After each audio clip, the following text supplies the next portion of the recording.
Hello there, I'm Jimmy Vegas, and today I want to talk about Resident Evil 9 once again. Once again mode. So allegedly it is set on an island and is open world to an extent. Now I have discussed the whole open world thing about Resident Evil 9. If you want to, watch that video, go and watch it after this one or something. It's on my channel. It'll be in, playlists.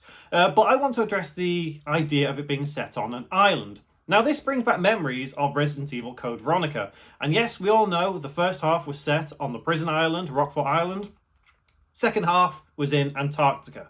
But this poses the idea of, is Resident Evil 9 going to be like that? Are we going to get half of it on this so-called island and another half somewhere else? Who knows? I mean, I don't think that would be a good idea. It's already been done. I think just, if you're going to be on an island, stick on the island, make it a bigger island than what Rockfort was.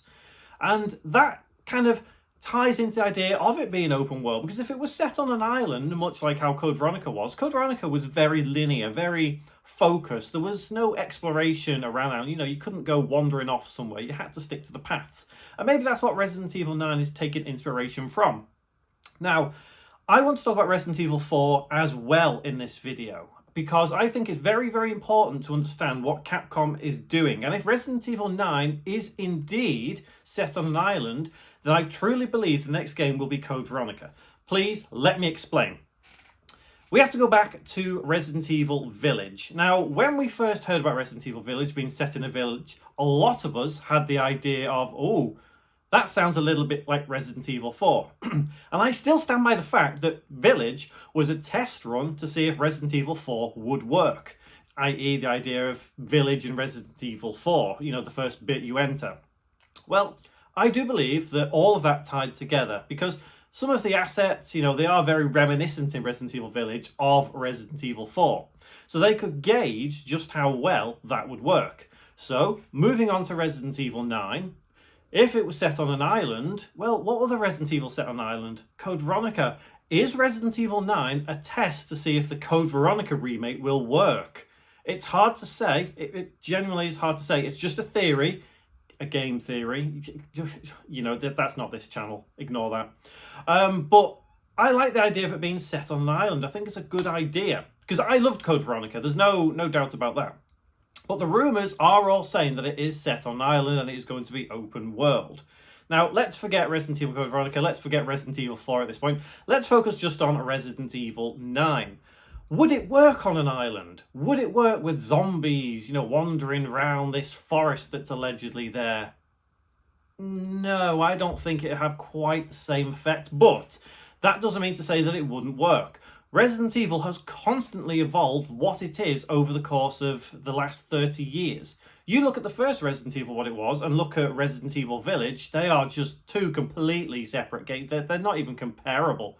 They're just completely different, but they still work. They both work in that Resident Evil universe. Yes, we had Resident Evil 6 along the way. Okay, look, I actually like Resident Evil 6 more than most people, but I admit that it was a bit of a flop. But anyway, I don't think Resident Evil 9 will flop. Whether it is set on an island or not, it's like Capcom can do no wrong at this point. And, it's working for them. Whatever they're doing is working. And I thoroughly enjoy every Resident Evil they put out. Even 3, which had a lot of content cut out. But the idea of an island, I can't quite grasp my head around an open world island. I've got to be honest. I don't really think that's the way they should go. They probably will, but I don't think it's quite the way they should go. Now, if the island is indeed huge, think of something like, if you played Sleeping Dogs, for example, the island of Hong Kong that's set on, that is a huge island. That would be way too big. Just absolutely way too big for Resident Evil. If we look at the size of Rockfort Island, maybe. If there was a bit more exploration to all of that, then yeah, maybe. But the leaks and rumours also suggest there's things like a lab and a factory and all kinds of things on this island. So, I don't know. I think as long as there's diversity on the island, different places to explore, and you go from one to the other, you can't just go and look anywhere instantly. I think that might ruin the experience. The general feeling of Resident Evil, to make it feel the way it is, the Resident Evil feeling, I'm saying feeling too much, is to have subsequent parts where you explore different areas one after the other, not just instantly go out roaming anywhere. Look at Skyrim, for example. You can just go out and go wandering anywhere in that world instantly. And it kind of takes it away from it a little bit. If you visited somewhere, you know, that you do visit later on in the game, it's not surprising when you get there. Same with Fallout, but, you know, they're Bethesda games. But generally, open world, where you can just wander off and go anywhere you want instantly. I don't think that would work in Resident Evil 9, especially on an island where you're kind of restricted. But anyway, what do you think about Resident Evil 9 being set on an island? Will it work? I'm torn. I'm genuinely torn. But please, let me know what you think in the comments below, and I'll see you in the next one.